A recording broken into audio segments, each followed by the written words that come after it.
Selamat malam pemirsa, kembali di Talk Tuai News pada malam hari ini dan bersama saya Rizka Indah. Pemirsa, mungkin Anda sempat merasakan kekesalan begitu ya selama beberapa hari terakhir, khususnya Anda yang berada di kota Jakarta, karena sejak Jumat malam Jakarta sudah mulai diguyur hujan lebat dan juga menyebabkan kemacetan yang cukup melelahkan begitu.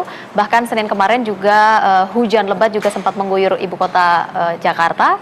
Dan kemacetan panjang pun juga menghantui begitu ya untuk kawasan Jakarta dan sekitarnya.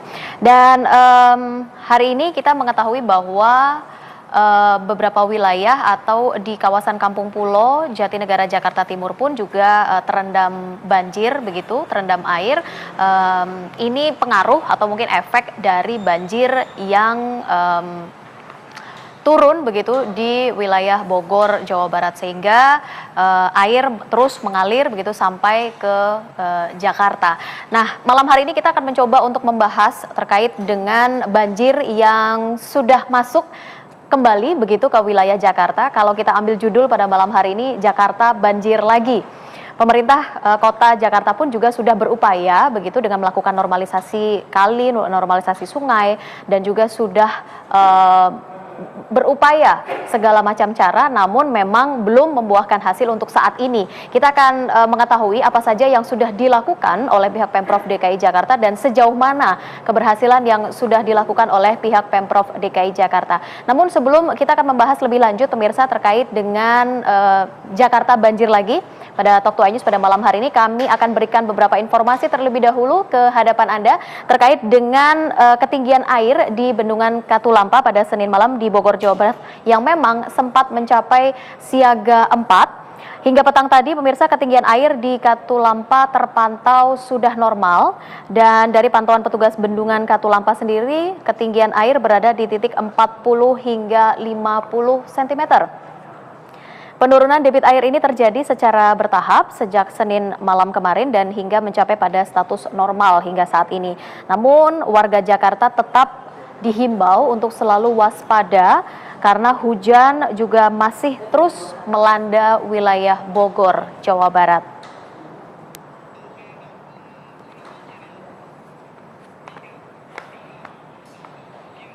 Ya, sejak pagi hari tadi kita banyak menemui informasi terkait dengan banjir yang melanda Kampung Pulo Jakarta dan banjir yang melanda wilayah atau kawasan Kampung Pulo Jakarta Timur sejak kemarin ini sudah berangsur-angsur surut pada malam hari ini pemirsa, dan warga juga sudah mulai untuk membersihkan rumahnya masing-masing dari sisa-sisa banjir. Dan kalau kita lihat warga saat ini yang tinggal di RT 4 RW 12 Kelurahan Bukit Duri Kecamatan Tebet Jakarta Selatan ini sudah mulai bergotong royong untuk membersihkan sisa-sisa banjir setelah banjir yang memang mulai surut begitu sejak sore tadi. Namun meski demikian warga juga masih khawatir banjir yang terjadi akibat meluapnya Kali Ciliwung ini bisa segera diatasi konkret. Kawasan Kampung Pulo ini memang sudah menjadi langganan banjir setiap tahun, meski pemerintah DKI Jakarta juga sudah melakukan upaya normalisasi Kampung Pulo.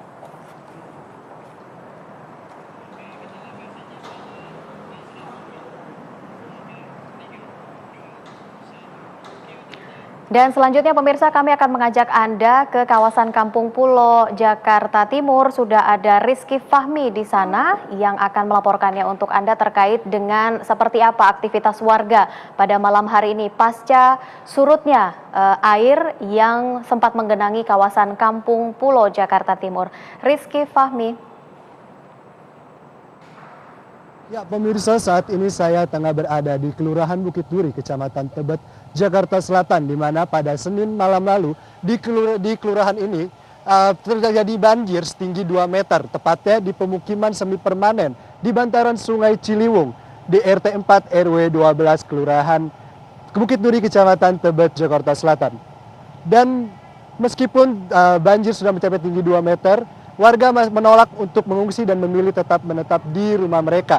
Hal ini dikarenakan kebanyakan rumah warga sudah bertingkat. Dan selain itu juga biasa dengan keadaan banjir ini merupakan wilayah langganan banjir di setiap tahunnya di kota Jakarta. Nah, yang menarik adalah bila di Jakarta hujan, justru di Kelurahan Bukit Duri ini tidak akan terkena banjir. Namun bila Bogor hujan, justru Kelurahan Bukit Duri ini akan tergenang banjir. Hal ini dikarenakan banjir besar dari kiriman dari Bogor. Ya, dan dari tadi pagi untuk kondisi sendiri maksud saya sudah mulai surut banjir sejak pagi hari tadi, dan warga sudah mulai bergotong royong sejak siang hari tadi untuk membersihkan pemukiman mereka dari genangan lumpur dengan peralatan seadanya dan dengan pompa yang disediakan oleh warga sendiri. Namun meskipun telah mulai surut, warga tetap khawatir dan bersiaga untuk mengantisipasi adanya banjir susulan.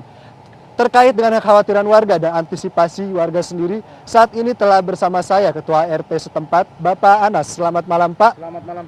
Pak, merasa khawatir nggak sih ini, Pak, dengan adanya banjir susulan nanti nih, Pak? Kekhawatiran itu selalu ada, tetapi karena warga sudah sering ditimpa banjir, bagi mereka itu sudah menjadi hal yang biasa. Untuk antisipasinya sendiri nih, Pak, ada antisipasi sendiri, Pak, bila ada banjir susulan nanti? Berdasarkan pengalaman untuk mengantisipasi banjir besar, kebetulan kan warga ini kan rumah mereka sampai 3 lantai ya, bukan 2 tapi 3 lantai. Nah, mereka akan segera mengevakuasi barang-barangnya naik sampai ke lantai 3. Seandainya nih, Pak, warga dari Bukit Duri ini sendiri direlokasi oleh Pemda DKI Jakarta, apakah warga bersedia, Pak? Untuk relokasi bukan masalah kita bersedia atau tidak bersedia, cuma kita minta Pemda dalam hal ini agar lebih manusiawi lah untuk melakukan relokasi di wilayah banjir ini. Karena bagaimanapun juga mereka sudah turun-temurun tinggal di sini bahkan ratusan tahun.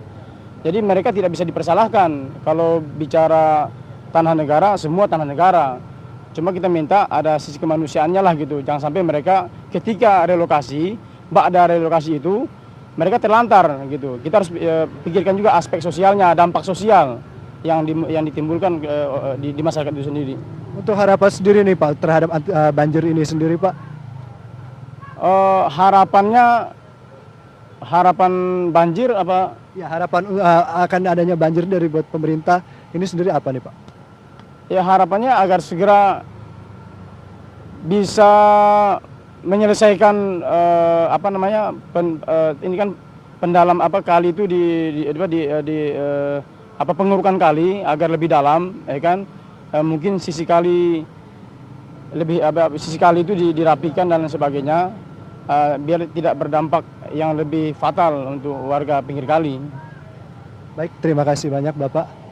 Ya, pemirsa, yang menjadi pertanyaan adalah apakah relokasi yang dilakukan Pemda DKI Jakarta pada beberapa bulan lalu di pemukiman semi permanen di Kampung Pulau, apakah itu efektif untuk mengatasi dampak banjir di kota Jakarta ini?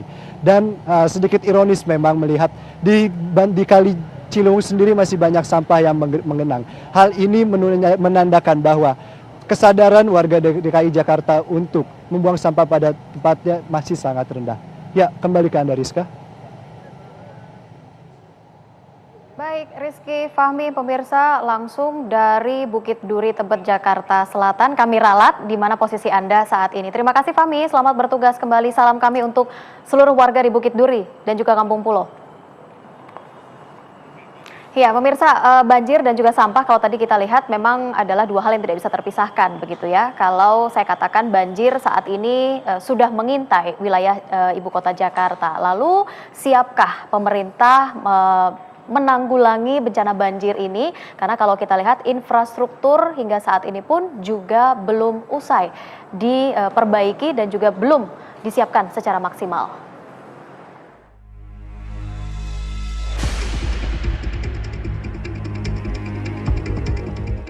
Gubernur DKI Jakarta Basuki Cahayapurnama boleh sesumbar siap menghadapi banjir di wilayahnya.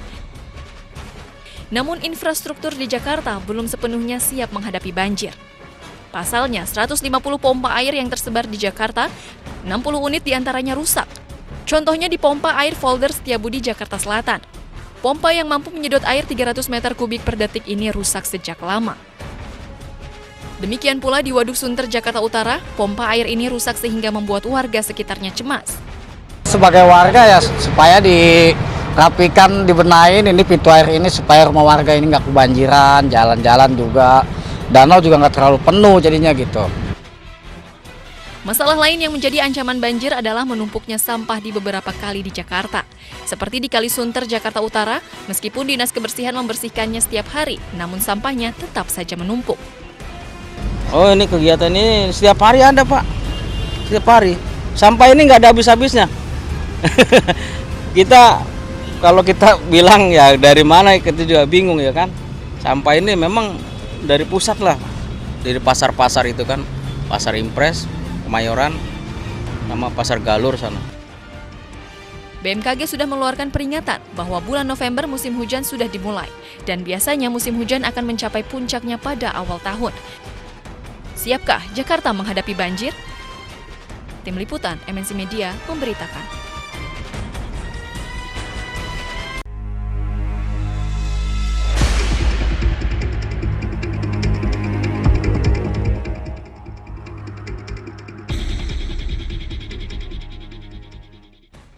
Kita langsung membahas pemirsa, pada malam hari ini di Top 2 News sudah hadir 3 orang narasumber. Pada saat ini kita akan mengetahui secara lebih lanjut apa yang sudah dilakukan oleh pemerintah Kota Jakarta dan sudah sejauh mana keberhasilan yang dilakukan oleh pihak pemerintah DKI Jakarta.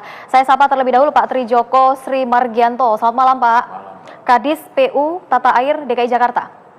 Baik, kemudian di sampingnya ada Bang Sanusi, selamat malam dari DPRD DKI Jakarta, Ketua Komisi D. Waalaikumsalam warahmatullahi wabarakatuh. Terima kasih sudah hadir. Kang Yayat, terima kasih sudah hadir. Bogor hujan? Hari ini enggak, saya barusan kontak, angin kencang saja. Angin kencang saja, artinya aman kalau gitu ya, Jakarta ya, tidak ada kiriman lagi dari Bogor seperti kemarin.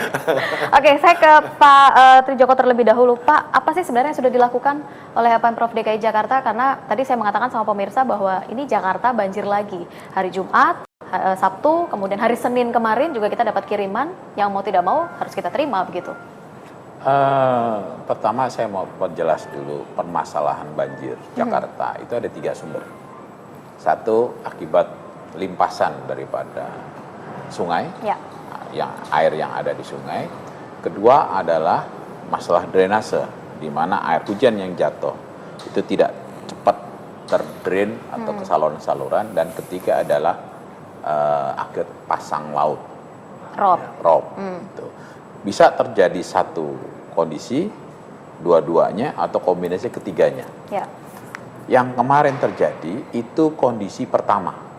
Jadi hujan di puncak, ya, terus alhamdulillah sepanjang jalan itu kering. Itu kita bisa lihat daripada pola hujannya, pola airnya gitu. Jadi di Katulampa jam 7 itu siaga 1 dengan ketinggian 210 cm di atas ambak bendung itu. Dari situ mengalir sampai Bogor jam 10. Puncaknya itu 330. Siaga 2. Sampai Jakarta sekitar jam 9 jam 10 pagi. Jadi hampir dari itu 840 siaga 3. Jadi ternyata dari Katulampa ke Depok itu sudah ada penurunan terhadap siaganya, sampai ke Jakarta siaga 3 itu. Kalau memang masalahnya hanya karena di atas, berarti kita bisa mengantisipasi kemungkinan limpasan banjir itu adalah sepanjang Sungai Ciliwung, terutama tadi dari Pengadekan, Rawajati, semacam itu. Ya, alhamdulillah yang ke bawah karena masih di bawah siaga 3 itu, ke bawah itu aman. Artinya kalau memang sudah bisa diketahui seperti itu, bisakah kita memang mengantisipasi supaya banjir itu juga tidak meluas begitu? Jadi begitu sore itu kita sudah tahu bahwa kenaikan di Katulampa itu bisa dibilang sangat cepat. Ya, dalam 1 jam itu dari 40 sampai ke 210. Ya, jadi kalau begitu hujan terjadi, itu langsung air itu mengalir semua di ini. Hal itu menunjukkan bahwa kondisi das atau catchment dari puncak itu sudah mulai tidak sehat. Ya, sehingga hampir semua air itu langsung, dan nggak lama dia turun. Ya, itu ada satu indikasi. Nah, tadi kaitan dengan antisipasi. Jadi dari sore kita sudah menyiapkan di kampung pulau segala macam itu, dari mulai karung-karung pasir, itu udah kita siapkan untuk membuat, karena di Kampung Pulo ada sekitar 40-50-an itu meter yang belum tanggulnya selesai. Oke, artinya membuat tanggul buatan sementara menyiapkan untuk supaya nanti tidak makin tinggi. Gitu. Kita juga sudah menyiapkan beberapa pompa mobile, ya. Tapi begitu bahwa yang datang ini agak tinggi dan itu melimpas dari tanggul tanah yang masih belum disipel keseluruhan, ya kita tidak bisa lagi pompa karena percuma. Jadi kita menyelamatkan ke tempat yang ya, itu kalau yang limpasan, Pak. Tapi bagaimana dengan banjir yang bukan karena limpasan begitu? Mungkin genangan air yang cukup tinggi yang berada di jalanan. Ini apakah memang drainasenya tidak berfungsi kembali atau seperti apa ya? Kalau dibilang tidak berfungsi kok ya nggak se-ekstrim itu ya. Kalau nggak berfungsi banjir nggak akan hilang. Ya, yang kita akan kerjakan ada 3 parameter. Itu genangan air dengan luasan tertentu, terus dengan ketinggian tertentu, dengan waktu tertentu. Ini yang kita mau perkecil. Ketiga faktor itu. Jadi kita tidak menghilangkan banjir, tapi kita memitigasi, mengurangi dampak terhadap banjir itu. Berarti belum sampai taraf menghilangkan ya, baru mengurangi saja. Saya belum pernah mengurangi debit ketinggiannya. Betul. Karena saya belum pernah dengar di dunia itu ada yang bisa menghilangkan banjir. Perancis kemarin 16 orang meninggal. Ya. Portugal baru berapa minggu yang lalu. Yunani, ya. Jadi banyak. Jepang sendiri yang begitu masuk mitigasinya, itu puluhan ribu orang dipindahkan. Tapi kita tidak mengacu ke sana kan, Pak? Oh, itu negara maju, ya, yang lebih kaya, yang lebih mengandungkan dari segi sophisticatednya, ya. Jadi tidak ada yang bisa menghilangkan banjir. Karena banjir itu ada batasannya terhadap desain levelnya. Ya. Banjir flood control itu desain levelnya itu 100 tahunan. Kalau untuk kota, itu di Indonesia 25 tahunan, periode ulangnya. Jadi kalau umpamanya di Jakarta hujan yang 100 periode itu pasti ada genangan. Baik. Gitu. Kalau tadi kita baru bicara satu wilayah ini, Kampung Pulo, kemudian Bukit Duri yang memang sudah langganan banjir. Tapi kita juga harus tahu beberapa wilayah yang memang rawan begitu ya dilanda banjir dan juga terkenal kalau memang sudah hujan pasti kata-katanya adalah sebentar lagi juga pasti banjir gitu kan. Kita akan bahas lebih lanjut pemirsa di Talk to News sesaat lagi, jangan kemana-mana.